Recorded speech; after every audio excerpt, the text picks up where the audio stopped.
Hello friends, आज मैं आपको सिलेक्शन ऑफ सायन मैंगो की कलमें कैसी चुनी जाती है वह बताने जा रहा हूँ और उसका टोटल प्रोसेस। इसके बावजूद मेरे पुराने वीडियोज है हाउ टू सिलेक्ट सायन, तो आज मैं इसमें दोनों प्रकार के ताजी कलमें और प्रोसेस वाली कलमें एंड डिफोलिएटेड कलमें जो 10 से 15 दिन या 20 दिन हम रखते, 15 से 20 दिन पेड़ को टंगी हुई, वो कलमें यानी डिफोलिएटेड कलमें कहलाती है। और तुरंत में आप पत्ते तोड़कर इस्तेमाल करते तुरंत में, उसे कहते हैं ताजी कलमें। तो दोस्तों ताजी कलमें कैसे चुनी जाए देखिएगा। अब यहाँ बर्ड्स है, यहाँ बर्ड निकल रही दोस्तों, देखिएगा। तो इस प्रकार यहाँ, तो इसे क्या करने का, यहाँ जैसे लकड़ी देख लेने का, सॉफ्ट है यहाँ लकड़ी, यहाँ देखिएगा सॉफ्ट है, और इसके बाद में हार्ड है यहाँ लकड़ी, यहाँ लकड़ी हार्ड है। तो अभी इसे यहाँ पर इस्तेमाल करने के वक्त क्या करने का, चाकू से ये पत्ते ऐसी पेटीवोल जिसे डंठल कहते हैं, ये रखने का दोस्तों। यहाँ ऐसी इस प्रकार, मैं उंगली से, मैं चाकू लेकर नहीं आया, तो नाइफ से ऐसी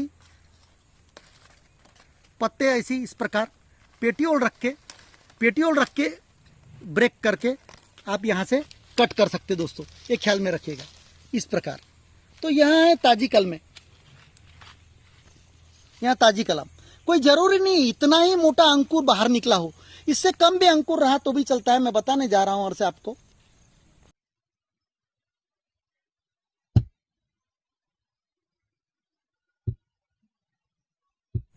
तो दोस्तों देखिएगा, वहां सिलेक्शन हो गया। उसके बाद में मैंने ये बताया था कि लास्ट सीजन की 8 से 12 माह पुरानी और लास्ट सीजन की लकड़ियां सिलेक्ट करें।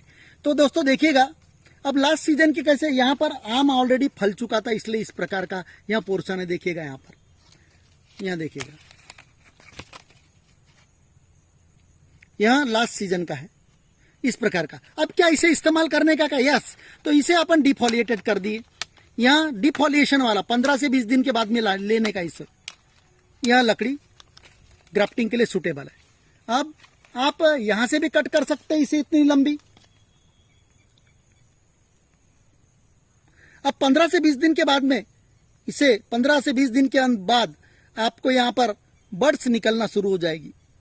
और नहीं भी निकलेगी बर्ड तो समझ जाना इसमें फूड मटेरियल जमा हो गया। इसे 20 दिन के बाद में यहाँ से कट करके लेके आइएगा, या तो यहाँ से भी आप कट कर सकते दोस्तों। तो इस प्रकार इसे डिफोलिएशन करना है। सेकंड लकड़ी ये है, ये देखिएगा, इसे भी डिफोलिएशन करके रखिएगा इस प्रकार। आप चाकू से भी कर सकते हैं तो हैंड से भी कर सकते हैं। यहाँ देखिएगा,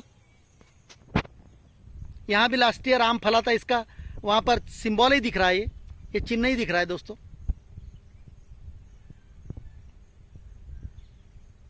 तो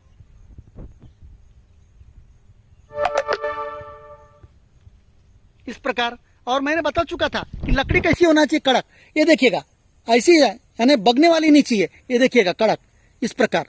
कुछ लकड़ियां कमजोर रहती है, इसी प्रेस देने के बाद जल्दी दब जाती है, तो समझ लेना वो लायकी की नहीं है।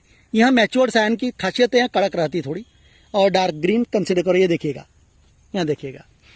और इसकी पहचान मैंने बता चुका, हाउ टू आइडेंटिफाई, कैसे आइडेंटिफाई करने का कि वह मैच्योर्ड। अब दोस्तों एक और पॉइंट आपको बताना चाहता हूँ। यहाँ देखिएगा ताजी कलमें कैसी चुनी जाए। तो ताजी कलमें, यहाँ डंठल ऐसी तोड़ने का, पत्ती ऐसी तोड़ने का, इस प्रकार चाकू से कट करने का। अभी मेरे पास चाकू नहीं है, उंगली से कर रहा हूँ। इस प्रकार इसे आप, यह ताजी कलमें, या तो आप इसे 10 दिन यहाँ रख सकते हैं दोस्तों, लेकिन ताजी कलमों के लिए बता, इस प्रकार पेटीवोल रखने का, इसे कहते हैं पेटीवोल डेट इस प्रकार। और देखिएगा यहाँ कलम क्यों मैच्योर्ड है, यहाँ देखिएगा मैं दबाने के बाद में इजीली नहीं दब रही है, इसका मतलब यह मैच्योर्ड है। इतनी कलम आप काट के ला सकते हैं, यहाँ ताजी कलम करके इस्तेमाल कर सकते हैं। अब यहाँ डंठल रखने का कारण है, यहाँ पर जो फूड मटेरियल है कार्बोहाइड्रेट, वहां पूरा कार्बोहाइड्रेट इसमें वापस चले जाएगा, और उसके बाद में यहाँ झड़ना चालू हो जाएगा। और 20 दिन अगर रखते, 15 दिन के बाद में इसे ऐसी मारा आपने लकड़ी को, तो यहाँ ऑटोमेटिक गिरना शुरू हो जाएगा ऐसा। तो समझ लेना कि इसका प्रोसेस पूरा हो चुका है। या तो ताजी कल में ले जाना है तो इस प्रकार ताजी कल में ले जाके आप फिट कर सकते हैं। ख्याल में रखिएगा कि लेंथ कितनी चाहिए, तो लेंथ लगभग 10 से 15 सेंटीमीटर लेंथ चाहिए। 10 सेंटीमीटर की भी लेंथ चलती है, 15 सेंटीमीटर की भी लेंथ चलती है। आप इतनी बड़ी भी यानी 8 सेंटीमीटर की भी लेंथ में आप कर सकते हैं, 3 सेंटीमीटर चाप लेके, कोई ज़रूरी नहीं है। तो दोस्तों अब यहाँ हो गई सिलेक्शन ऑफ। तो दोस्तों देखिएगा यहाँ जो डॉट डॉट दिख रहा है यह फंगस है एक प्रकार का, यह ख्याल में रखिएगा, इसलिए फंजीसाइड में डुबो के रखने का ताकि ये फंगस पूरी मर जाए। आम के ब्रांचेस पे जनरली डॉट डॉट रहते तो फंगस कर। अब यहाँ लकड़ी काम में है क्या, तो नहीं। तो दोस्तों देखिएगा यहाँ बग रही है इजिली, यहाँ कौली है इसलिए यहाँ काम में नहीं आएगी। अब तुम्हें कंसिडर करो यहाँ कौली है तो अब क्या करना पड़ेगा, तो आपको यहाँ जो पत्तियां तोड़ने के बाद में, यहाँ पत्तियां तोड़ने के बाद में क्या करने का, उसको यहाँ से कट करने का, क्योंकि यहाँ हार्ड है, यहाँ हार्ड है, यह ख्याल में रखिएगा। यहाँ देखिएगा हार्ड है और यहाँ कौली है, तो इतनी लंबी आपको सायान लेके जाना है या तो 15 दिन तक रखना है इसे। अब इसमें क्या होगा, आपका ये पोर्शन अगर से मरता है तो यहाँ से स्प्राउटिंग होगी, इस जगह से, ये हार्ड पोर्शन से, यहाँ से स्प्राउटिंग होगी। इस प्रकार आप ये कोले पार्ट के साथ में आप हार्ड पार्ट लीजिएगा लगभग 7 से 8 सेंटीमीटर का। तो इस प्रकार ऐसी कलमों का भी सिलेक्शन आप कर सकते हैं, बशर्ते ये कलम काम में यहाँ से यहाँ तक नहीं आएगी। तो यहाँ पहचान है। अब दोस्तों इसके बाद में इन्हें आप अगर से डिफोलिएट करके रखा है कंसीडर करो, तो 15-20 दिन के बाद में आके आप कट कर सकते हैं। तुरंत कैसे इस्तेमाल करने का, कैसे अंकुर स्वेलिंग चाहिए वो भी बता चुका हूँ। फिर इन कलमों को समझो अब आपने काटा, पेड़ से डिटैच किया, तो इसे क्या करने का, गीला कपड़ा लेने का कॉटन का और उसमें लपेट लेने का, और लपेट लेने के बाद में इनका जो बंडल बनाते हो लकड़ियों का, तो जो कटा हुआ पार्ट है जिसे हमने काटा है, उस कटे हुए पार्ट को आपको एक तरफ रखने का है और बड वाले पार्ट को दूसरी तरफ और बंडल बांधना है और उसको पूरा लपेट लेने का है गीले कपड़े में। उसके बाद में उसे पॉलीथीन में डाल देने का, पॉलीथीन को पैक कर देने का है। तो दोस्तों अब कंसिडर करो इस प्रकार आपने बहुत सारे पेड़ों की साइंस तोड़ी है, तो उसको क्या करने का, तो लेबलिंग करने का है, लेबल करके टैग बांधने का है।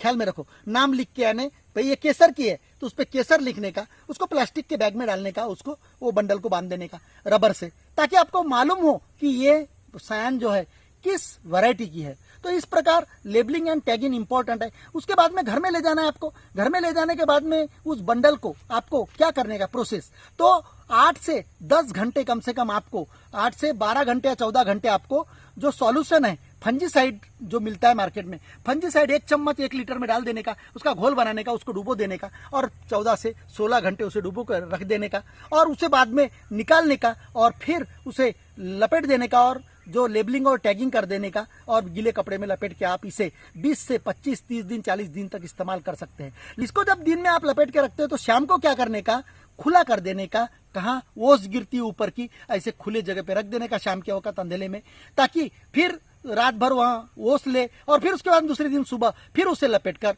दिन भर उसके लपेटकर पानी मार के उसे रख दीजिएगा बाथरूम वगैरह में, जहां पर फ्रिज में ना रखिएगा, क्योंकि फ्रिज में जो अपन फल वगैरह रखते हैं दोस्तों, तो उसका जो गैस निकल से वहां जो उसकी जर्मिनेशन कैपेसिटी है बड की वहां मर जाती है, इसलिए फ्रिज में नहीं रखने का एक ख्याल में रखिएगा, क्योंकि अपन फ्रूट वगैरह रखते हैं। तो इस प्रकार उसको आप कंजर्व करेगा। अब रही ताजी कलमों की बात, तो ताजी कलमें जब ले जाते हैं तो उसे तुरंत इस्तेमाल करने का, फिर भी आपको 1 से 2 घंटे फंजीसाइड लिक्विड में आपको उसे डुबो कर रखने का है। जिस पेड़ पे आप करने जा रहे हैं, आपका एक सवाल था कि उस पे कैसे करने का सर, उस पे भी स्प्रे कर देने का फंजीसाइड का, जहां जिस पार्ट पे आप कर रहे हैं, और पोंछ लेने का। उसके बाद में आपको यहां प्रोसेस करने का।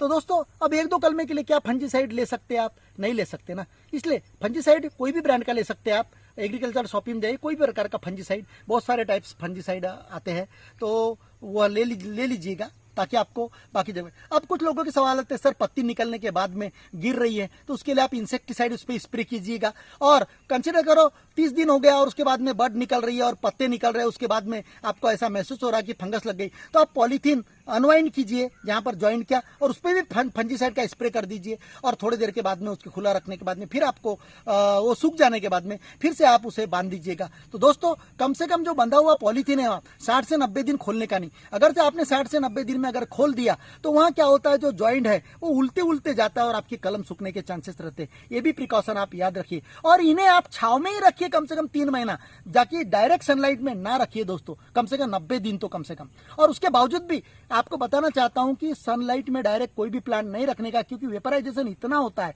इसलिए कोई शेड के नीचे रखिएगा कि ताकि इनडायरेक्टली लाइट आए, बाकी कुछ नहीं। तो आप कोई भी नर्सरी वाला पेड़ों के नीचे ही पॉकेटिंग करता है, एक ख्याल में रखिएगा यहाँ। तो दोस्तों तो दोस्तों सक्सेस रेट बताना चाहता हूँ कि ताजी कलमें और डिफॉलिएटेड कलमें, डिफॉलिएटेड कलमों का सक्सेस रेट बहुत अच्छा है और ताजी कलमों का भी है। अगर से सॉलिड अगर सायन रही और पेड़ अगर से तुम्हारा जमीन में है दोस्तों, एक बता रहा हूँ, पॉकेटिंग प्लांट और जमीन का प्लांट, जमीन के प्लांट में सक्सेस रेट 90% है क्योंकि उसका फूड मटेरियल ओरिजिनल आता है और पॉकेटिंग प्लांट में उसका सक्सेस रेट कम होता है। तो और दूसरी चीज, सक्सेस रेट निकलने के लिए आपको जुलाई और अगस्त 2 महीने इतने बेस्ट मंथ है सक्सेस रेट के लिए क्योंकि उसमें बारिश का मौसम रहता है और मॉइस्चर ज्यादा रहते हैं एटमॉस्फेयर में। लेकिन जैसे जैसे ये सितंबर अक्टूबर आता है दोस्तों, तो सक्सेस रेट कम हो जाता है। क्यों? कि उसमें कभी कभी 8-8, 10-10 दिन, 15-15 दिन बारिश नहीं होती, उसकी वजह से आपके सभी प्रकार की कलमें खराब हो जाती है। तो इसमें आपको जामुन की कलमें हो नहीं और किसी प्रकार की कलमें हो, तो इसलिए बेस्ट सीजन जुलाई अगस्त, लेकिन आप अक्टूबर तक कर सकते हैं, उसके बावजूद भी सक्सेस रेट मिलता है। तो पॉकेटिंग आपको जिस जगह प्लांट लगाना है उस जगह आप देसी गुठलियों के पौधे लगा दीजिए, उसके बाद कभी भी ग्राफ्टिंग कीजिए तो सक्सेस रेट बहुत बेस्ट मिलता है पॉकेटिंग प्लांट की तुलना में।